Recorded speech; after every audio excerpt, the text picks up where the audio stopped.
কিন্তু ফরজ নামাজের জন্য যেহেতু কিয়াম বলতেছে কোন ফরজ নামাজ বসে পড়লে হবে না। ওহুয়া সহিহ। আমি বলতে কষ্ট করে এই আল্লাহু আকবার করে আপনি নিয়ত করে রাখবেন। ইমাম সাহেব কেরাত করলো, সব কিছু করার পরে এখন ইমাম সাহেব আল্লাহু আকবার করে রুকু যাবে না, তো আপনি ও চেয়ারে যেভাবে ঢুকেছে তার অন্য চেয়ার মধ্যে আমি আল্লাহু আলহামদুলিল্লাহ বলে দাঁড়াইলেন, আবার যখন সজিদায় গেল আপনি আরো একটু বেশি করে সুবহান রাব্বিয়াল আলা সুবহান রাব্বিয়াল আলা, যখন ইমাম সজিদাতে উঠলেন আপনি সোজা হয়ে দাঁড়ালেন, আল্লাহু আকবার আবার নামাজ পড়লেন, খাতারও সোজা রইল, আপনার নামাজ কামেল হলো।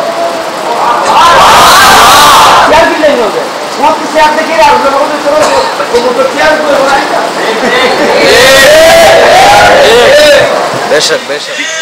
যে মানুষটি দাঁড়াইতে পারে, কি করতে পারে, দাঁড়াইতে পারে, সে কুরসিতে বসে বা নিচে বসে নামাজ পড়লে হবে না। যে ব্যক্তি মুহূর্তে দাঁড়াইতেও পারে না, সেই মানুষটিকে মসজিদে যদি সে আসতেও চায় তাহলে মসজিদে সে আসবে, নিচে বসবে, দোজানো হয়ে বসতে হবে না, যেভাবে সুরত বসার সেভাবে বসবে।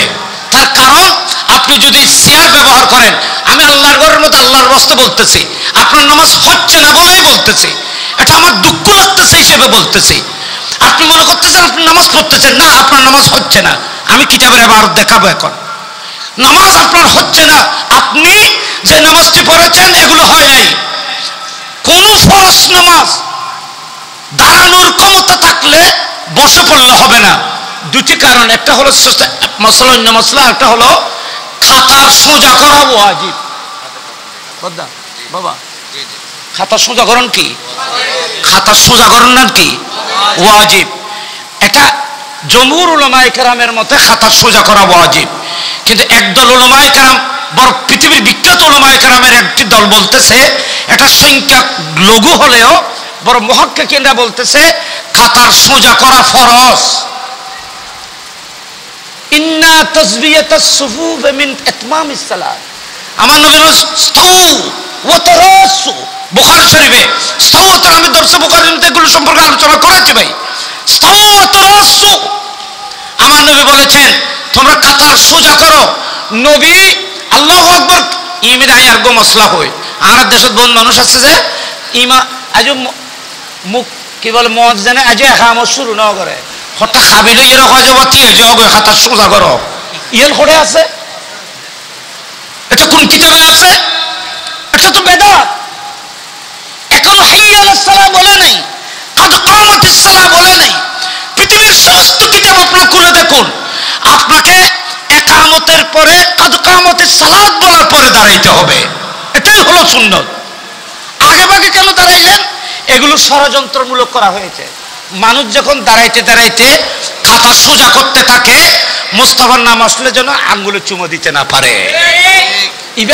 ইবা গো সুন্নতের গো মহব্বতের জিনিস হবে, বন্ধ করে দিলে কতজ্ঞ ইন জোটাইয়ে দেয়। কেউ যদি কোনো কথা বলতে চান লিখিতভাবে দেন, আমি আলোচনা করবো, প্রশ্ন করতে পারবে, প্রশ্ন করতে পারবে। আপনারা বলে গোটা পৃথিবীর হানাফি মুযহাবের সমস্ত কিতাবে এটা স্পষ্টভাবে আছে, আপনাকে হাইয়া আলাস সালাত থেকে শুরু করে কাদ কামাতিস সালাত পর্যন্ত এখানে দাঁড়ানো সুন্নত।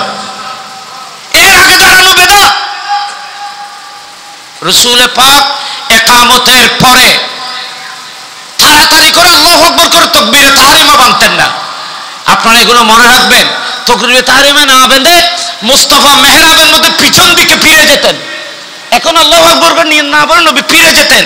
ফিরে রাসূল পাক সবাইকে বলতেন তারাসু ইস্তাউ, তোমরা খাতা সোজা করো।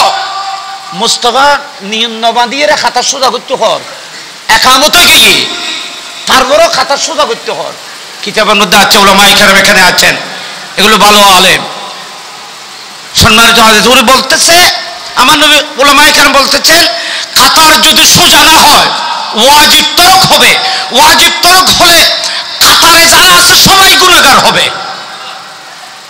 কাতার ব্যাখ্যা করার কারণে সবাই গুনাহগার হবে। আর যদি ফরজ হয়, ওই উলামায়ে কেরামের মতো যদি ফরজ মানতে হয়, তাহলে তো কারো নামাজই হবে না, ইমাম ডবল গুনাহগার হবে। এটা কিতাবের মধ্যে আছে, ডবল গুনাহগার হবে। কারণ বাঁকা কাতার নিয়ে নামাজ পড়লে গুনাহ হবে, ওয়াজিব তরক হবে। তো আপনি যে চেয়ার নিয়ে বসলেন, টুল নিয়ে বসলেন, টুল কি ফিসে দেবে না আগে দেবেন? ফিসে দিলেও ব্যাপক হইব। তো উজু কেন রাখুম? সেজন্য বলতেছে তুমি উজু রাখার জন্য দাঁড়িয়েও নামাজ পড়তে পারবে। কি করতে পারবে? আচ্ছা এনে আর বাজি হলো তো প্রশ্ন করি, অনার মনত কষ্ট নিবেন। অনার খন চাই চেয়ার ব্যবহার কিনলে পর্যন্ত যায় সজিদের যে রুকু গরিন ফারি উজু নাই, সজিদের যে রুকু সজিদের যে রুকু গরিন ফারি যাই উজু আর চেয়ার ব্যবহার করছে। তো চেয়ার বইনুর পরে তো রুকু সজিদা করি তিললে চেয়ারত বইনুর পরও রুকু কেন করলেন, সজিদা কেন করলেন? হজুদের ইশারায়। তো ইশারা তো দাঁড়িয়েও করা যায়। আমি বলতে কষ্ট করে এই আল্লাহ করে আপনি কেরাত করবো সব কিছু করার পরে এখন ইমাম সাহেব আল্লাহ ঢুকে যাবে না। তো আপনি তো চেয়ারে যেভাবে ঢুকেছে তার অন্য কিছু আল্লাহ কত ঢুকলেন, আমি আল্লাহ হামিদা বলে দাঁড়াইল। আবার যখন সজিদায় গেল আপনি আরো একটু বেশি করে ঢুকলেন, যখন ইমাম সজিদাতে উঠলেন আপনি সোজা হয়ে দাঁড়ালেন, আল্লাহ আবার নিয়োগ করলেন, নামাজ পড়লেন। কাতারও সোজা রইল, আপনার নামাজও কাতার হলো। চেয়ার কিনলেন হবে তোমার চেয়ার দেখে আসবে চেয়ার বানাইতে বেশি বললো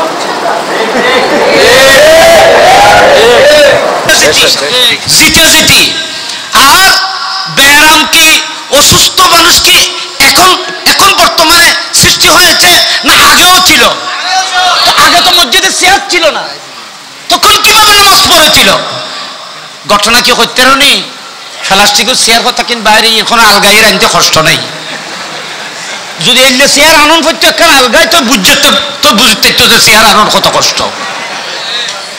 আমি এগুলো ক্লিয়ার করে বলতেছি না, একটি কথা আছে এখানে উলামায়ে কেরাম আছেন, আমি আল্লাহর ওয়াস্তে বলতেছি, আল্লাহর ঘরের মধ্যে বলতেছি। আপনারা বলেন একজন মানুষ নামাজে দাঁড়াইলে সামনে দিয়ে একজন মানুষ যেতে পারে না, পারে না বাবা, পারে না কিয়া নকা ভাইতো নমস্কার খোঁজাটি গঠন হই। একজন মানুষ যখন নামাজে দাঁড়ায়, একটু খেয়াল করবেন, একজন মানুষ যখন নামাজে দাঁড়ায়, নামাজে যখন দাঁড়ায় সেই মুসল্লির সামনে আল্লাহ উপস্থিত থাকেন। আল্লাহ এবং বন্দার মাঝখানে যেন পার্টিশন যেন না হয়। আমি জন এমনিতে সামনে বউ কথা কই, ইবর সম্মানী মানুষ, ইবর সম্মানী মানুষ মাধ্যে কোনো মানুষ গাঁড়ে গেলি বের মানুষ বেয়াদব কইব কিরে ওইবে গো সম্মানী মানুষ বইবেল কথা কত মাধ্যে তো করলে আঁড়ে গেলি কইব। নামাজ মানে আল্লাহর সাথে কথা বলা, আল্লাহর সাথে সামনে বন্দা দাঁড়িয়েছেন, দাঁড়ানোর পরে মুক্তদি মানুষ আল্লাহর সামনে দাঁড়িয়েছেন, আল্লাহ বন্দার সামনে ইকে ইকে সাহায্য মানা করছে যেন নামাতে ইকে ইকে নসাই ইয়া করতে নি আর নবী ফরমান যে উম্মত তোমরা বুঝতে পারতেছো না, তোমরা বুঝতে পারছো শুনছো না, তুমি দেখতেছো না, আমি রাসূল পাক বুঝতে পারি, আমি দেখতে পাচ্ছি। সেটা হলো বন্দা যখন নামাজে দাঁড়ায় আল্লাহ মানুষের মুসল্লার সামনে হাজির হন এবং বন্দা যখন এদিক ওদিক দাঁড়ায় তখন আল্লাহ বলে এ বন্দা আমার চাইতে দামি তুমি কাকে দেখেছো, আমার দিক থেকে তুমি চেহারা কিভাবে ফিরেছ। আবার প্রশ্ন করছো কেন আমার থেকে চেহারা কেন ফিরেছ? তাহলে অনেক হাদিস আছে। আমার ভাই এখানে আমার বাবারা আছেন, ওনারা সময় হলে সজিদের ফজিলত বলবে, নামাজ এবং আল্লাহর কাছে যে এত কাছাকাছি হয়, উগ্র বন্দা এবং আল্লাহর সাথে সবচেয়ে বেশি কাছে হয় নামাজে। নামাজ আল্লাহর কাছে সবচেয়ে বেশি কাছে করে দেয়, সেজন্য নামাজকে মেরাজ বলা হয়েছে ইমানদারের। একটু বড় করে বলুন না সুবহানাল্লাহ। আপনারা বলেন আপনার সামনে কে আছে? একটু বড় করে বলুন না কে আছে? আপনি আল্লাহর সামনে চেয়ার নিয়ে বসেছেন, আপনার একটু করে ভয় হয় না? একটু করে খৌফ হয় না? চেয়ার তো একটা ফখরের জিনিস। আপনি মুনিবের সামনে চেয়ার নিয়ে কিভাবে বসবেন? এখানে যেইভাবে পারেন দলামুসা হয়ে প্রভুর সামনে ঝুঁকবেন, যত কষ্ট হবে তত আল্লাহর বেশি মায়া হবে। এবারে হলো নামাজ। আমার নবী 1 মাস অসুস্থ ছিলেন, বুখারী শরীফের হাদিস। 1 মাস রাসূল পাক দাঁড়াইতে পারে নাই। আমার নবী বসে বসে নামাজ পড়েছিলেন। কোথায়? জমিনে। নবীর চাইলে এখন চেয়ার বানিয়ে দিন নবীত্ব নামাতেই তারা এখন চেয়ার বানিয়ে দিতেন। আর নবী সাহেব নবীত্ব মিম্বর বানিয়ে দিয়ে দিল না গাছর, আর নবীর মিম্বর গাছর বানিয়ে দিত। সে বলে আর নবী বই বই নষ্ট দেখেন চেয়ার টুল বানিয়ে দিন নবীত্ব না। আর নবী তো না না না না হবে না, এখানে বসে বসে না, নিচে বসে নামাজ পড়বে। আমি আমার মুরব্বীদের খেদমতে বলবো, হাত জোর করে বলবো, আপনারা মসজিদে বসে বসে নামাজ পড়বেন। ইমিতে আলেমল আছে তো, আমি এখানে আবার লিখে রাখি দিলে হইতে নেই দরকার আছে। বাজে মানুষ তো বোধ কেউ হলি বোধ আলেমল হলি জিবে শিয়াল লইবে, শিবে যদি মতলি হয় তো ইমাম সব সৌরিতে যাবে। তুমি চেয়ার গান না দেখেও যায়, হ্যাঁ এলে হল তুমি মসজিদ জহগই, তুমি বের হয়ে যাও, চেয়ার বের হবে না। আয় পরশু না কোন দিন এক জায়গা মাহফিল দিয়ে যে মসজিদ মাহফিল জফর যে মসজিদ বিশেষ করতেন না ফইলের হাতারত উত্তর দিন হইল 8 জন, 2 দিন একবার সময় 10 জন হইব, শুধু চেয়ার নিয়ে বসেছে, মাঝখানে 8-10 জন শুধু নিচে বইয়ের বসে যায়। আমরা খনসাই বাজে খনসাই, আমরা আল্লাহর সাক্ষী করি খনসাই। ইনকি নামাজ হবে হবে না। কিতাবে কি বলতেছে দেখেন, এটা পৃথিবীর বিখ্যাত কিতাব। সেই কিতাবের নাম নখবুল ইফকার ফি শারহে মানিউল আসার। ওই উলামায়ে কেরামের তরফ ইবে ফিকহ ডিপার্টমেন্টত পড়া যায়। তাহাবিদ আল্লামা ইমাম আবু জাফর তাহাবি উজুর তারা বিয়াদিন জানে ইবে শারহে মানিউল আসার হানফি মুজাফফর বহুত বড় মুস্তানাদ কিতাব। ইবের উগো সরা লিখি, ইবার গো হানিফি লিখি, ইবে লিখে যে ইমার নাম বদরুদ্দিন আইনি। বদরুদ্দিন আইনি মানে ইবে উমদাতুল কারি, জিবে সারে বুখারী শরীফ, জিবে সার এক্সপ্লাউন্ডার, এটা লিখেছে শারহে মানিউল আসার। এটা এই কিতাবের মধ্যে কি নকল করে সন উলামায়ে কেরামরে বুঝিব। ক্বালা জমহুরু আহলিল ইলমে, ক্বালা জমহুরু আহলিল ইলমে, জমহুরু আহলিল ইলম মানে পৃথিবীর সমস্ত উলামারা যাদেরকে গ্রহণ করা যায়, সমস্ত উলামারা বলেছেন লা ইয়াজুজু লি আহাদিন, কোন ইমানদার কোন মুসল্লির জন্য নামাজ জায়েজ হবে না, আই ইউসাল্লিয়া ফি শাইইন, নামাজ পড়া জায়েজ হবে না, মিনাস সালাওয়াতিল মাকতুবাত জালিসান, কোন ফরজ নামাজ, এটা আবার ফরজ নামাজ কথা কই, নফল নামাজ মানে যে মানে কইলে শেয়ারত বই এর ফরন বই, নামাজ তি ইহরিতের শেয়ারত বই, কিন্তু ফরজ নামাজের জন্য যেহেতু কিয়াম ফরজ, বলতেছে কোন ফরজ নামাজ বসে পড়লে হবে না বাবা, জালিসান বসে পড়লে হবে না। ও হুয়া সহিহ, সুস্থ হইবে, আড়িয়ে রাইছি, আড়িয়ে আবার বাড়ি যাইব। কাদিরুন আলাল কিয়াম, জিবে দাঁড়ানোর উপরে ক্ষমতা রাখে, দাঁড়ানোর উপর ক্ষমতা রাখে এই মানুষ বসে নামাজ পড়লে হবে না।